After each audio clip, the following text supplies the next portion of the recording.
At Cape Kennedy, the familiar shape on the launch pad, a symbol of the space age. The familiar countdown, the signal for a beginning. But the real beginnings of this mission, any mission, go back in time. A time when only the dreamers, the visionaries, could guess at what lay ahead. By official reckoning, the beginning was in 1958. The first small steps, legislation, a new agency, a table of organization, and a determination to make it all work in a way never dreamed of before.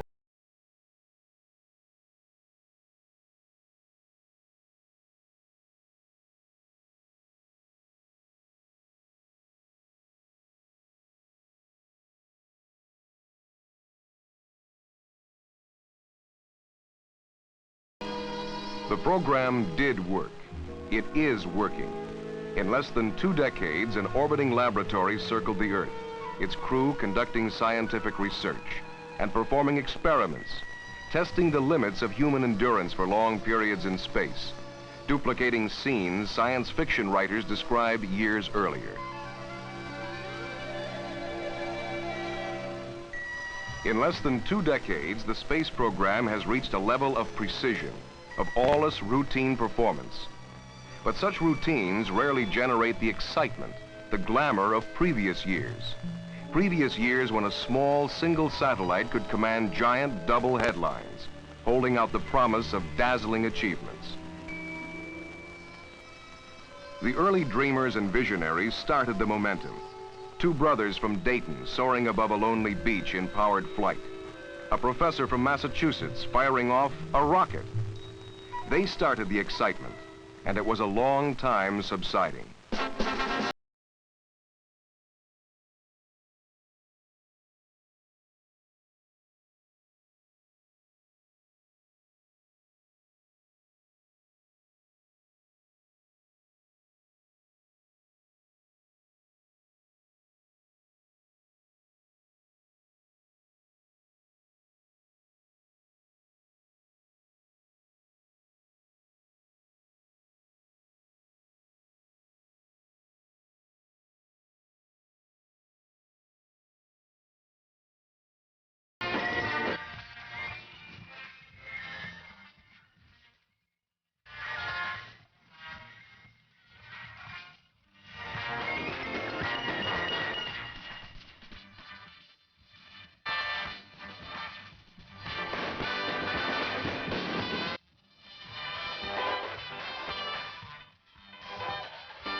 Behind the headlines, the accomplishments, there was something else.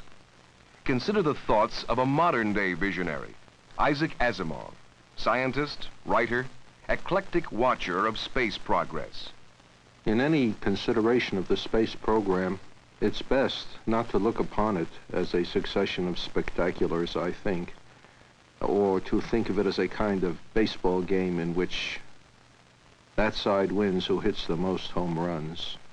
We're doing something in space that's more important than the personalities involved or the individual feats. It's also to be remembered that the astronauts themselves represent the visible peak of a large pyramid, most of which, as far as the general public was concerned, was quite invisible. There are many things that had to happen, had to be in existence in order for those astronauts to move out into space to safely reach the moon and safely come back. And there are faithful human beings tending those instruments, making those plans, designing the vessels, taking care of 100,000 small details that all the rest of us completely miss. If we concentrate on the astronauts themselves, it would seem that here we have a group of the very finest kind of Americans in a rather old-fashioned tradition. Great family men, clean-cut adventurers, almost as though it were McGuffey's Readers Come to Life. And yet, behind the lines, there are people, I am sure, from every kind of background, from the big cities, indeed from the big city slums, perhaps, to farms, from mountainous regions, from the plains. It is the product of a cross-section of America with a large representation, naturally, of what we might call the educated groups, the engineers and the scientists. And in addition, I rather suppose, a great many foreign-born people, too.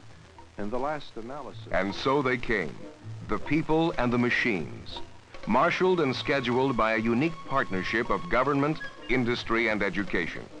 It was done because there was focus, a goal. Land a man on the moon by 1970. The goal was reached with 6 months to spare. Now the accomplishments of Apollo blend into a composite picture of success. And still our attention is riveted to the symbol, the launch. In December 1972, when Apollo 17 took off, the last of the launches that were then planned, I watched the launching at night. It was just past midnight, as a matter of fact. And I have never seen anything that was so awe-inspiring, really. It was at night, and suddenly the flames shot up, and the whole Earth lit up in a kind of pseudo-semi-daylight. The sky became a kind of tan. It was an orange light, not real daylight. But the whole world lit up in this weird light. And I had to wait a few moments before it took off. And naturally, that was a frightening thing, simply because I was watching it. Would anything go wrong? But it didn't. It took off and began to climb higher and higher and higher, and the light continued all over. We could see in every direction until finally it diminished and diminished and diminished, and the night gradually came back, and the stars gradually returned to the sky, and the sea gradually grew black. Nothing sudden, little by little, until finally Apollo 17 was just a bright star in the sky, moving, moving, growing dimmer, dimmer, dimmer, until one couldn't be sure which star it was, and all the rest was black.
And you know, it's a funny thing.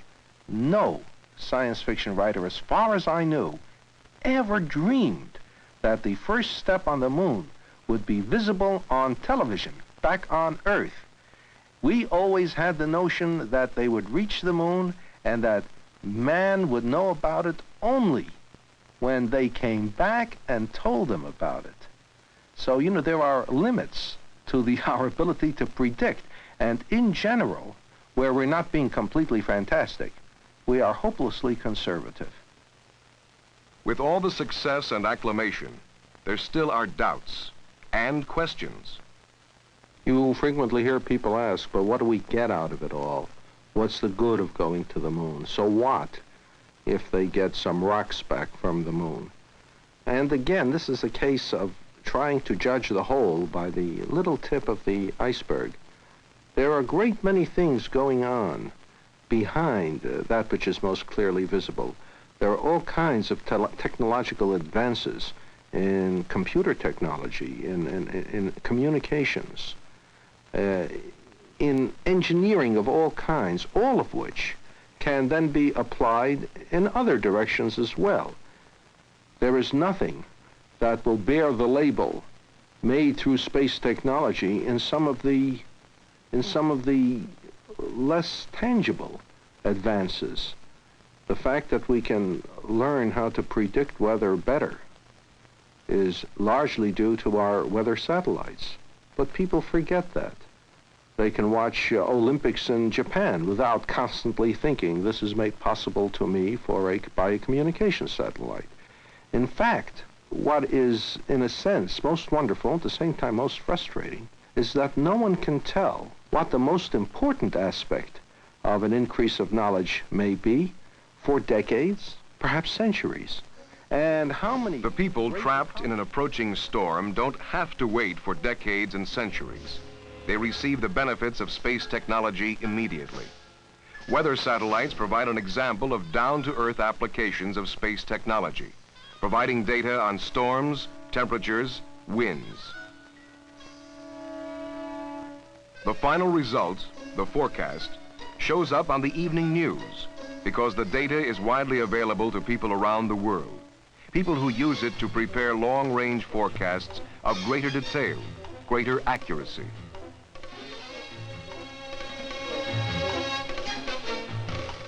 Other satellites provide other answers, answers only dimly perceived by scientists a few years ago, men who knew only that they had to know. The great enemy of the human race is ignorance. It's what we don't know that limits our progress. And everything that we learn, everything that we come to know, no matter how esoteric it seems, no matter how ivory towerish, will fit into the general picture, a block in its proper place, that in the end will make it possible for mankind to increase and grow, become more cosmic, if you wish, become more than a species on Earth, but become a species in the universe with capacities and abilities we can't imagine now. Nor do I mean greater and greater consumption of energy or more and more massive cities. It's so difficult to predict because the most important advances are exactly in the directions that we now can't conceive. But everything we now do, every advance in knowledge we now make contributes to that. And just because I can't see it, and I'm an expert at this, and just because I can't see it doesn't mean it isn't there. And if we refuse to take those steps because we don't see what the future holds, all we're making certain of is that the future won't exist and that we will stagnate forever. And this is a dreadful thought. And I am very tired when people ask me what's the good of it, because the proper answer is, you may never know, but your grandchildren will. Crystals from the moon provide focus for the dilemma.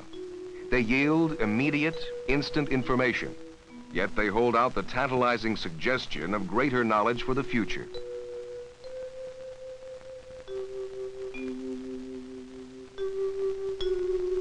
In man's pursuit of knowledge, he asks how. not why. And as the velocity of invention increases, his questions tumble upon one another. The same year the Wright brothers flew their plane, Albert Einstein asked why. The pursuit, the questions, lead us to our nearest star, the sun. The basic source of all life, all energy on Earth. Without it, there would be no light, no warmth, no food, no life. The poet watches the sunrise and writes a sonnet, but the scientist looks at those huge outpourings of energy and begins to ask questions and sends spacecraft far into space to do the asking for him. In the process, he receives data which can help provide a better understanding of the sun and its relationship to the life processes on Earth. By looking up there, we begin to understand our life down here. If we look for a broader approach to what we have been calling the space program, then what we must do is to call it a planetary program. In other words, one of the important functions of exploring space is to understand our own planet and ourselves better. I mean, that's the name of the game. We've got to understand ourselves and the place we live on. And aside from just pure knowledge for its own sake, we want to increase the benefits for ourselves, not just material benefits, and also for our posterity. Well, then, if we talk about a planetary program, that is tackling the entire complex of problems which involves Earth as a whole and not just one small section of it. The greater problem is how to conduct and improve human society, how to improve and increase the balance, the ecosystem balance of which human society is a part. In other words, we want to take a large look on Earth and deal precisely with those problems that concern everyone and are not specialized, and of which all other problems are special subdivisions, so to speak. Well, if we do that, it will turn out that some of them can't be tackled properly, except from the viewpoint of space or with knowledge that can only be gained through space exploration. But then space exploration... The search extends to the oceans. How does man live in an isolated, hostile environment for long periods of time? The answer from space technology will help man to live beneath the sea, to study its vast reserves of food, of energy. Energy. The oceans and the sun may provide new sources of vital energy. Work is underway in both areas of research and in others. Work which may lead to new techniques, new methods for powering the machines and equipment an urban society demands and needs to keep it functioning, and for the demands of future generations. The machines and the demands made upon them present other problems: pollution, congestion, energy consumption. As the problems develop, new ways are being found to deal with them. Research in communications and aeronautics is leading to more effective navigation, air traffic control, noise abatement, and pollution reduction. The space agency's predecessor was concerned only with aeronautics, and that work continues today, assuming more importance than ever. And not only on the big commercial jets, but also on general aviation, the system embracing the small private plane, growing in numbers, demanding solutions. Research extends to the edges, where Earth and space meet. But now the distinctions are blurred. We begin to see it as an entity. Space Shuttle contributes to the blurring, rising like a rocket, flying like a spacecraft, landing like an airplane. And Skylab, viewing Earth and space as one unified, complex system for study. The most dramatic way of examining Earth as a whole is from space, because that is direct. One needs those pictures from space. That dramatizes what otherwise we could only deduce and makes apparent to all, even those who don't think about it, that after all, there is that cloud-shrouded body, and that's all we've got so far. and we must save it. The search extends beyond ourselves, to other planets in our solar system, to Mars. The Mariner spacecraft, traveling for 6 months in the void of space, using the sun for energy, the star Canopus for guidance. The information it sent back gave us new insights into this planet which has fascinated man for centuries. It also gave us our first close look, pictures of startling clarity, pictures derived from the same technology with which we now look at ourselves. And as valuable as they are, they don't provide all the answers. Soon, another spacecraft, Viking, will land on Mars and begin a new search, perhaps ending the speculation of years, and perhaps beginning new speculation. Mars is a living world, we now know, thanks to our probes. It's geologically active, it has volcanoes, it has ravines. It may conceivably have life. I don't mean Martian princesses on 8-legged horses. What I mean is very simple forms of life in the soil, the equivalent of our bacteria or viruses. Even this would be of infinite importance to biologists. Even the simplest form of life would represent, for the first time, a kind of life different from that on Earth. All the life on Earth, however various it seems, whether it's a human being or a codfish or a giant sequoia or a virus, we're all variations on a theme, one theme. If there is any life on Mars, however simple, it will be a second theme. And observing what's taking place on Mars, be able to deduce much more accurately what took place on Earth, with perhaps a greater understanding of the details of life on Earth. And another, Pioneer, reaching out to other planets once thought to be inaccessible, now within reach. It flies to Jupiter, takes pictures, then soars off through and beyond the solar system, beyond our comprehension of space and time.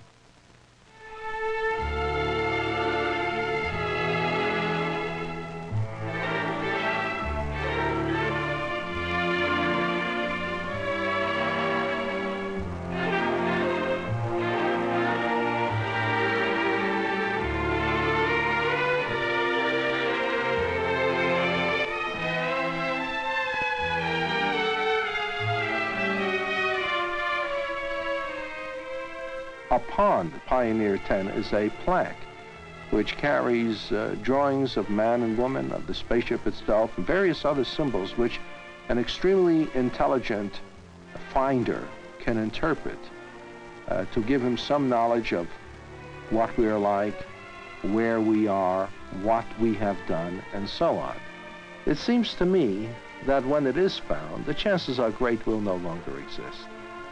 And it would be nice, sort of soothing, I think, to think that somewhere in space someday, beings will know that we have existed, and that in our short lifetime, we've managed to accomplish some things. We've managed to send an object beyond our solar system, so that from that, they can judge what we were. I rather think that it's a proud thing to do.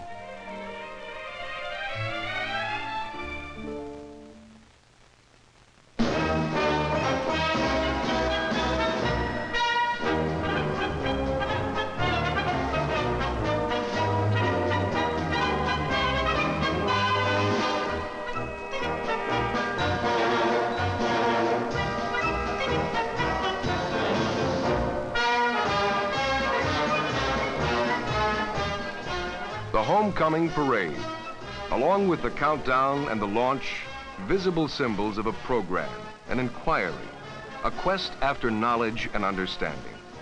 We give ourselves a hometown party, and the symbols are embedded in our consciousness. But the results of the journey can only be hinted at, and they'll only be known by those who hear only the echoes of the celebration.